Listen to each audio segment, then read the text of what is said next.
Good morning, everybody. My name is Brendan Sexton. What's your name? We'll go alphabetically. I'm a former president of the Municipal Art Society, which is why I got to be here, and currently co-chair of the Planning Committee. And I am going to speak very briefly because I'm just introducing a fascinating speaker who has taught me some things about New York City, which is my native town and one we've all come to study over decades, and he's taught me some new things. His name is Joe Courtwright. I just want to touch on something he's going to tell you, which is that I think everybody's learned since the days of Jane Jacobs that density is a good thing. We've recently, because we've all become environmentally conscious, learned that density is a good thing environmentally, not just in terms of making a great neighborhood or a great town. But very often we carry a prejudice that environmental goods come at a cost, an economic cost. Recycled paper costs a nickel more a ream, or whatever version of it we think of. We assume that this kind of green living and sustainability and the advantages of the city environmentally probably come at a cost. After all, the rent is too damn high. We all agree with that. But the interesting thing about Courtwright's work, which he will tell you much better than I can, is that many of these assumptions may prove to be not only wrong, but the actual results in real life are much more encouraging than you would have thought. That there are not only livability advantages to living in New York City or cities like it, but in fact there are economic advantages for the individuals and for the economy.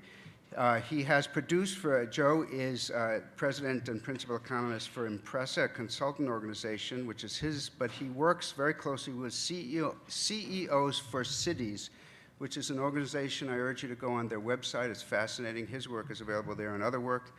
And it does many things, including evaluate the livability of cities in their own framework, their own terms, connectedness, distinctiveness. The only flaw in his work I told him that I could see is that on the weirdness scale, New York was not in the top 10.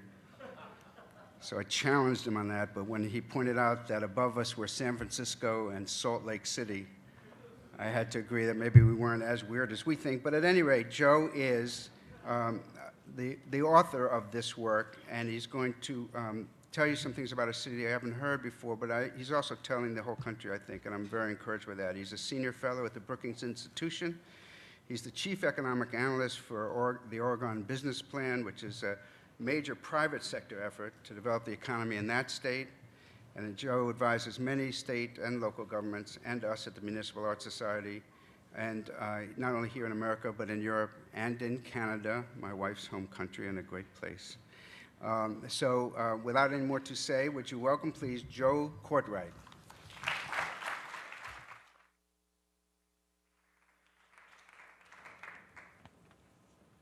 Thanks, Brendan, for that very nice introduction.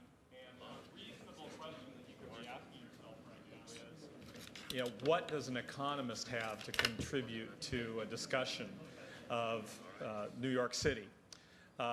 Economists have pretty well made hash of the world economy for the last couple of years. So what is it that we can give in the way of insights? And further, you may all know the definition of an economist, right? An economist is somebody who is good with numbers, but doesn't have the personality to be an accountant. But that's not true anymore because accounting has changed so much in the last couple of years. Now an economist is somebody who's good with numbers but isn't creative enough to be an accountant. I apologize to all my friends who are accountants. But, and as Brendan suggested, our work at CEOs for Cities looks at cities and the new economics of cities. And while we're in the midst of a serious crisis that's a very big challenge, I think there are also the seeds of huge opportunity. And the opportunity accrues particularly to cities.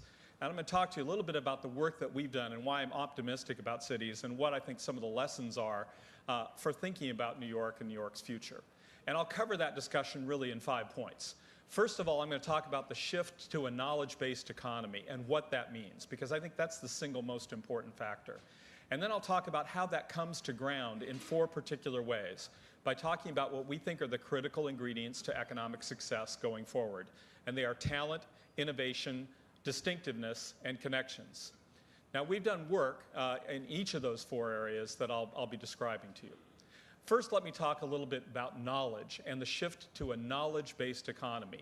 And what does that really mean? And I think one of the challenges is we've always thought about the economy as being a physical or a reflection of the physical landscape and the natural resources that we have, the way we build things, and so on. So if you think about the sources of economic activity, we've always thought about them as emerging from the landscape, and particularly from the resource base. But as one of the earlier speakers pointed out, in reality, economic production has gotten a lot more focused. It's gotten more focused, particularly in urban areas. 50% of US GDP produced on 2% of the nation's land. And really what that means is that the sources of economic activity are increasingly about our ability to create economically valuable new ideas. It used to be extracting raw materials from the earth and growing food and so on, and now it's